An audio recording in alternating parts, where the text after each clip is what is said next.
Welcome back to Illinois Lawmakers. We are in the Speaker's Gallery of the Illinois House of Representatives in Springfield, thanks to a new partnership with Capital News Illinois.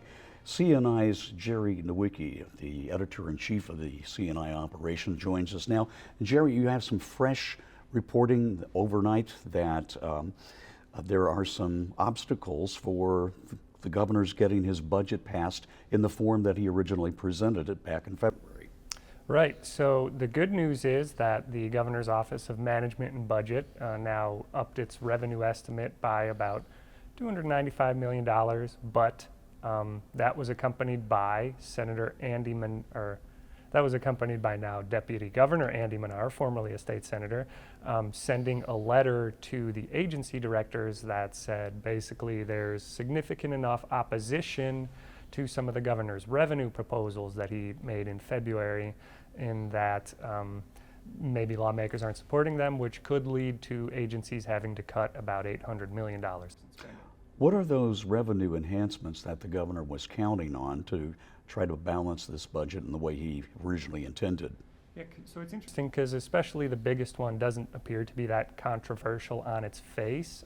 It's just extending a current law that caps the amount that corporations can claim in corporate net operating losses, and it actually allows them to claim a little more than current law, but because it was set to expire at the end of this year, that can't be counted as revenue for the next year. So if they extend it, it nets $526 million.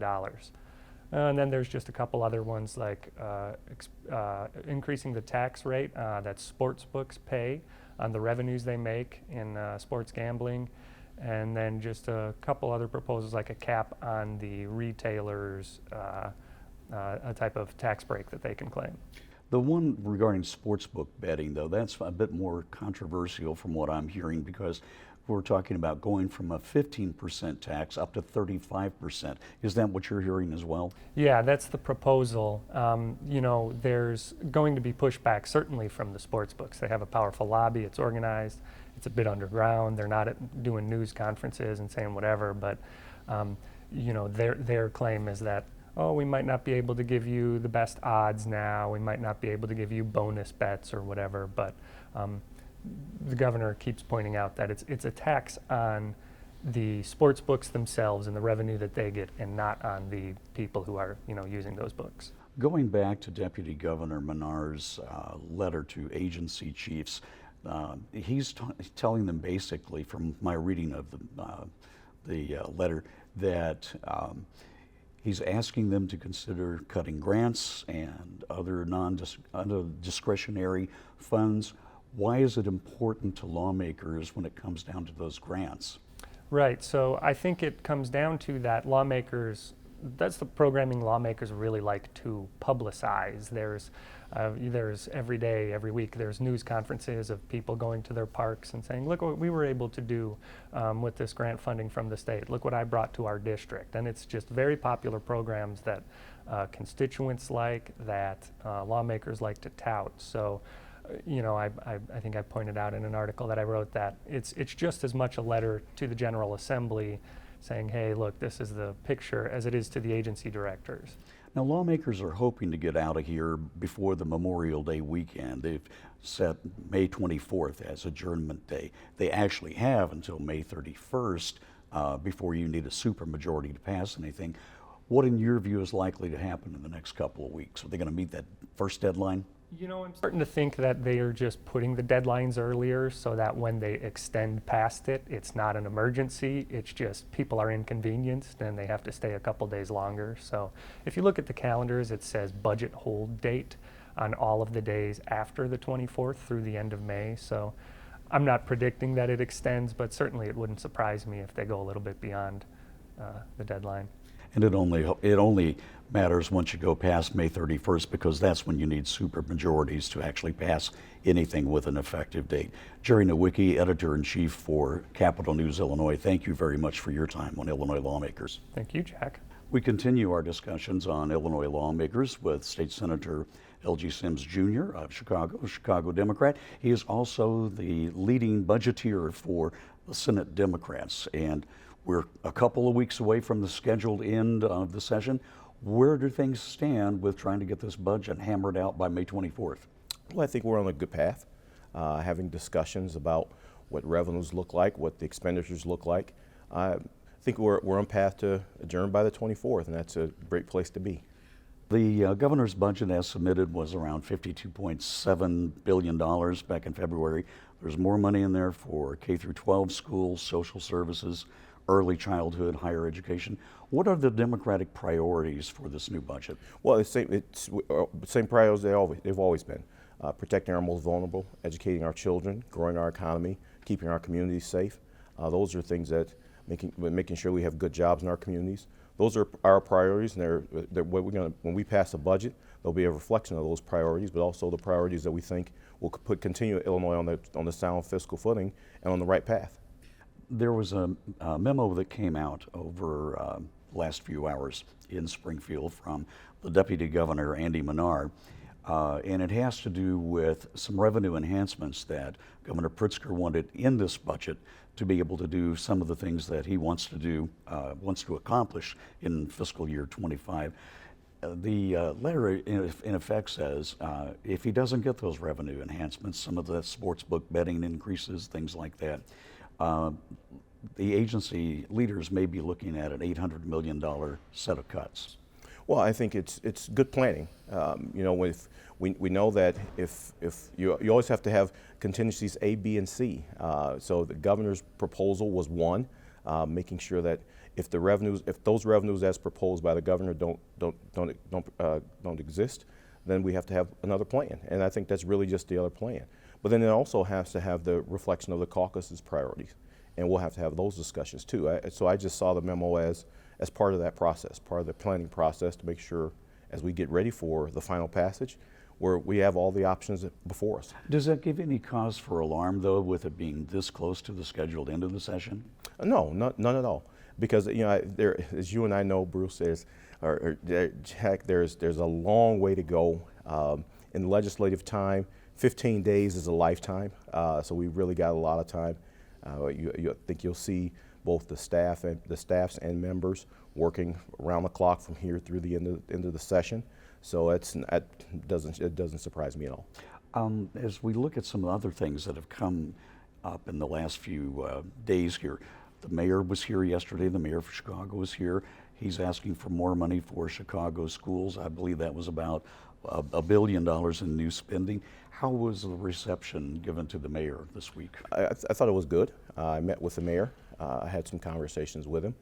But I think when you look at his request in the context of all requests, everybody has, we have requests from local governments across the state, making sure that they have what they need to be successful. And that's as we pass a budget that reflects those priorities, we want our economy to thrive. We didn't get to $1 trillion in GDP by accident. It took careful planning, and it took sound fiscal stewardship, and that's where we want to continue that. And it's not as though the revenues are cratering. You just got good reports from the Commission on Governmental Forecasting and Accountability and the Governor's Office of Management and Budget. There is growth, but not as much as we'd seen in recent years. Well, that's right. And I always say that each year, each budget has its own identity. And the fiscal year 25 budget is no different. It's different than the fiscal 24 budget. It's different than fiscal 23. But you're right. Revenues are not cratering. Our growth is slowing, but we knew that was going to happen. That's why we took those multi-year conservative approaches to budgeting. And we're seeing that pay off. That's why you see our bill backlog at its lowest level it's been in decades. You see our credit rating being upgraded 9 times. That's why you just saw Moody's take our fiscal outlook from stable to positive. You're seeing all those things happen because we are taking the decision and making decisions that are going to have long-term benefit. Well, we are going to be watching this very carefully over the next 14 days or so here. One last question, about 20 seconds. Any money for the new Bears Stadium? I have not seen that, but again, we want to make sure that we pass a budget that reflects our priorities, that we invest in our communities, and we're going to do that. Senator Elgie Sims Jr., thank you for your time on Illinois Lawmakers. My pleasure. Our next guest on Illinois Lawmakers is Deputy House Republican Leader Noren Hammond of Macomb. Leader, good to have you back on Illinois Lawmakers. Great to see you, Jack. Thank you. You're one of the lead budgeteers for the House Republicans, and we've been watching the budget was originally set for about $52.7 billion by Governor Pritzker a few months ago. How is that budget proposal working out now? What are you seeing as far as the Republicans are going? So, of course, within our caucus, we have frequent discussions on the budget and the priorities, and also what the shared priorities are between House Republicans, House Democrats, and our colleagues in the other chamber as well. So those discussions, unfortunately, are just within our caucus. We haven't been privy to any budget conversations with any of the other budgeteers or been invited to any of those meetings if they're happening. And I was just talking to Senator Sue Rezin. She said that in her Senate caucus, they're just now starting to hear the negotiations getting underway. And there's a new wrinkle on this. There's fresh reporting from Capitol News, Illinois, that Deputy Governor Andy Manar has sent out a memo to state agency heads that if about $1 billion in new revenues aren't found for this new budget, there will be somewhere in the order of $800 million in cuts that agencies might have to experience in the fiscal 25 fiscal year. And it's not a surprise, Jack, that memo has gone out because the governor's introduced budget included about $1 billion in revenue that would require some statutory changes. There are increases, tax increases on businesses. Also a proposed shift from the road fund of $175 million to supplant RTA and Metra and those services up in the urban area. So without those statutory changes, and it's my understanding that there is quite a bit of pushback from all members, not all members, but all parties, against those enhancements and statutory changes. It's interesting because the Democrats have supermajorities in both houses, and it doesn't look at this point like they're all on the same page. No, absolutely not. I think there are lots of push for what their particular interests are versus what someone else's particular interests are. And as we know, that becomes a Christmas tree, and the revenue needs just become greater and greater. That's the old saying around here. The Christmas tree gets more and more ornaments on it than it falls over under its own weight. As you look at the proposals that are out there, are any of these non-starters, or do they have any promise of Republican votes at this point? Well, certainly the increased taxes on businesses for Republicans are always non-starters. And for my district, and certainly those of us that represent central and downstate communities, the switch from the road fund, the transfer of $175 million out of the road fund that several years ago we put in a lockbox, if you will, so that we didn't use it for things that were not related to road. Now they will argue that Metra and RTA are certainly, and PACE are certainly road issues, but not for many of us in central and downstate. And there's that proposal out there to actually create a new agency that combines Chicago Transit Authority, Metra, and PACE, which deals with folks with disabilities. Is that being greeted with any enthusiasm here? Really and truly, that has been a discussion non-starter for us because of the transfer out of the road fund. And of course, the mayor of Chicago was here this week asking for another $1 billion for Chicago public schools. Yes, yes. And obviously didn't find the time to meet with our leader, Leader McCombie, but did find the time to meet with the other three leaders. So I think that speaks volumes right there. As we count down to May 24th, that's kind of an arbitrary deadline. Do you think we're going to go past that into the past Memorial Day? Well, you know, I never say never. There are a lot of folks that are very focused on May 24th for one reason or another. We do have on our calendar supplemental days for budget discussions if needed, and we will see how the discussions go within the next couple of weeks and who all is invited to that table. Deputy House Republican Leader Noren Hammond of Macomb, thank you so much for your time. Thank you. Appreciate it very much. Good to be with you.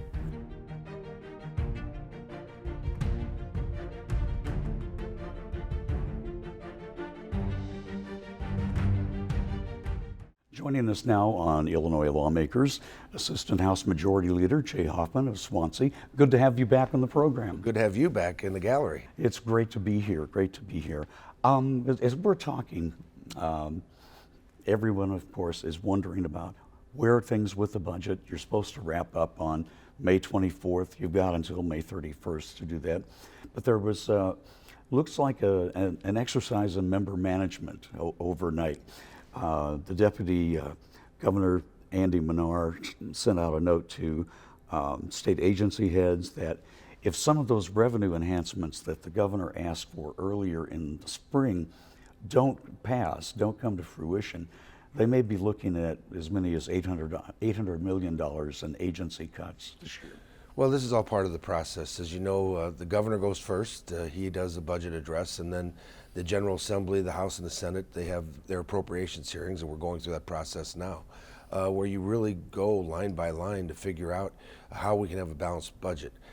I can just say this, we have balanced the budget every year under the Pritzker administration, I believe nine credit upgrades. So the proof is in the pudding, and the credit rating agencies certainly have liked what we have done.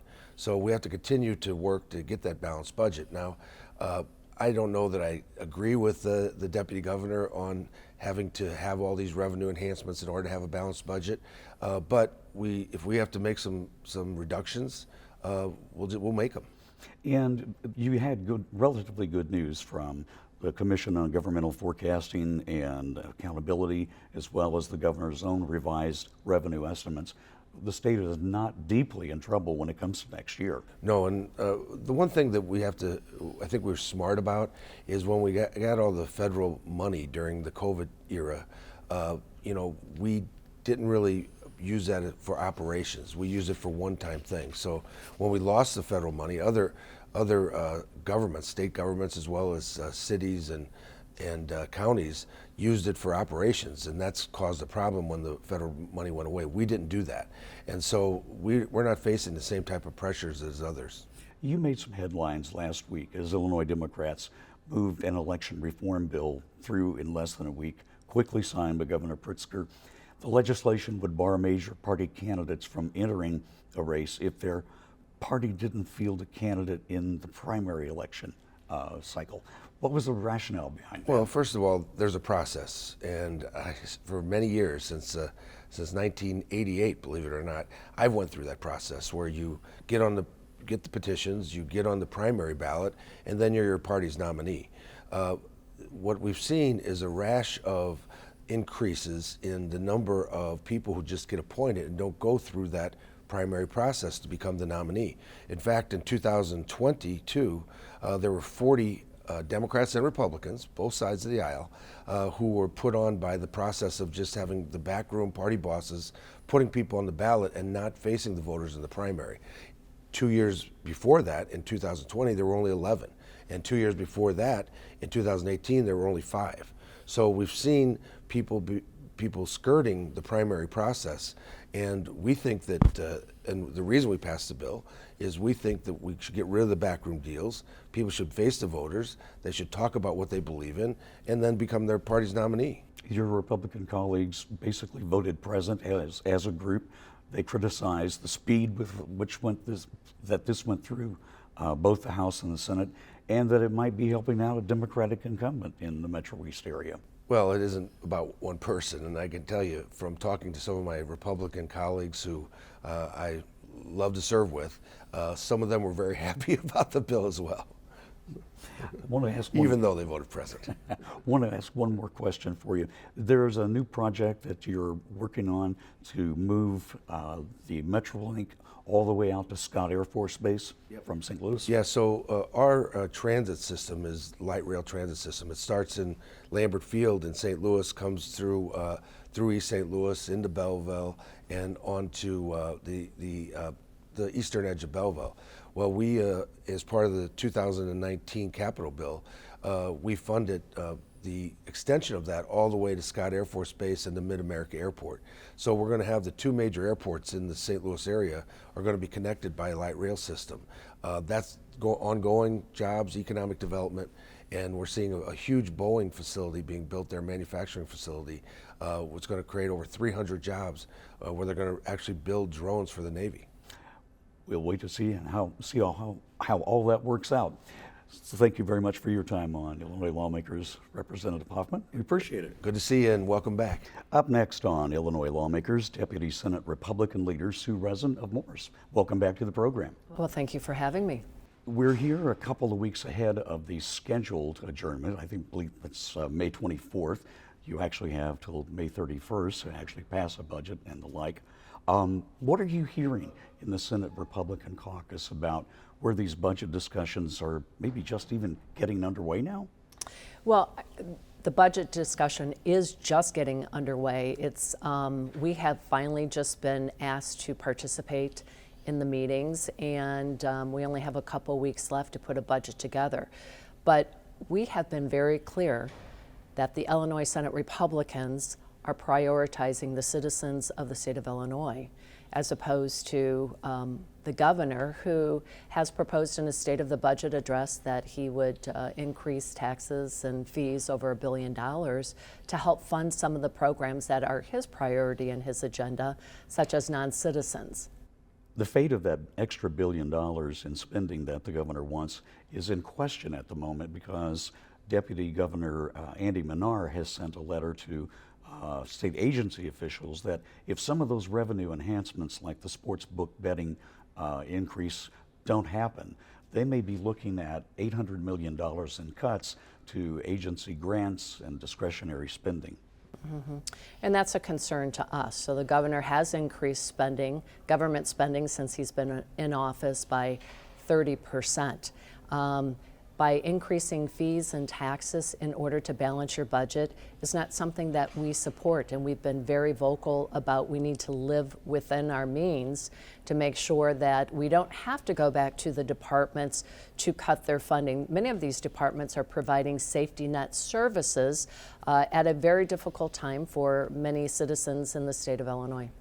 At the same time that we're talking about these budgetary pressures, there are others. The mayor of Chicago was here. He's asking for another $1 billion in funding for mainly the Chicago public schools. How was his trip received here? Well, you know, I can tell you the reason that he's asking for another $1 billion for his schools is because the CPS Chicago public schools are in Tier 2, which means they have more property wealth. They can afford to put more money into their school system. Currently, there are 400 schools that are Tier 1 schools. They are the poorest of the poor in terms of property income who rely on state funding. They should be receiving more money for their school districts ahead of the Chicago public school system. As we look to other issues that you're working on this session, the Safe Screens, Healthy Minds initiative has about 3 different parts to it. What is the basis of the program? So Safe Screens, Healthy Minds is a program that I've been working on for the past year. As a parent, I'm very concerned about the negative impact that social media has on our minors. And I'm concerned about how the algorithms are written to addict the minors to the social media platform in order to collect data. Data is the most important thing that the social media giants collect money off of by selling advertising, by selling their data to other people. So the longer that these companies can keep the minors on their platform, the more data they collect. Now what happens? We've seen a huge increase in mental health problems, anxiety. We've seen increase in anxiety. We've seen an increase in minors taking their lives. because of their inability to handle the content that they're seeing but hadn't requested. A key component of this is actually making sure that when they design these programs that they're age appropriate from the very beginning, correct? And that's my several bills that I have that make sure that the people on these platforms are age verified, right? There's oftentimes you have adults that are looking on these platforms and grooming minors, but they're posing as minors. So we need age verification, we need data protection, protect our data, and we need the ability to be in control of our data. Senator, thanks very much for your time on Illinois Lawmakers. We certainly appreciate that. Deputy Senate Republican Leader Sue Rezin of Morris. Thank you for having me. Absolutely. Back on Illinois Lawmakers with Editor-in-Chief at Capital News Illinois, Jerry Nowicki.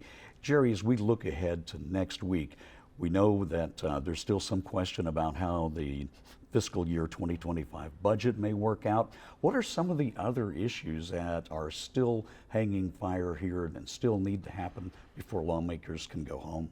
Yeah, I think one of the ones that we're all watching is one that the governor sort of telegraphed in his February State of the State address, is that he'd really like to pass these reforms to the state's insurance agencies, sort of limiting the practices that they use to limit health care that their recipients can receive. So I was surprised a little bit a few weeks back when it had a pretty healthy bipartisan majority in the House, so I imagine it could go somewhere in the Senate. We just haven't seen it yet. There's still plenty of time as far as this goes, but that's a big one. And then the governor's also looking to create a standalone early childhood education agency to take some things away from DCFS and maybe 3 or 4 other agencies and just combine them into one that really focuses on early childhood. So I think he included some money in his budget, but we're still waiting to see whether the enacting legislation passes. I think that was around $13 million, if I remember correctly. But again, as you say, they're actually borrowing parts of existing state agencies to pull that off.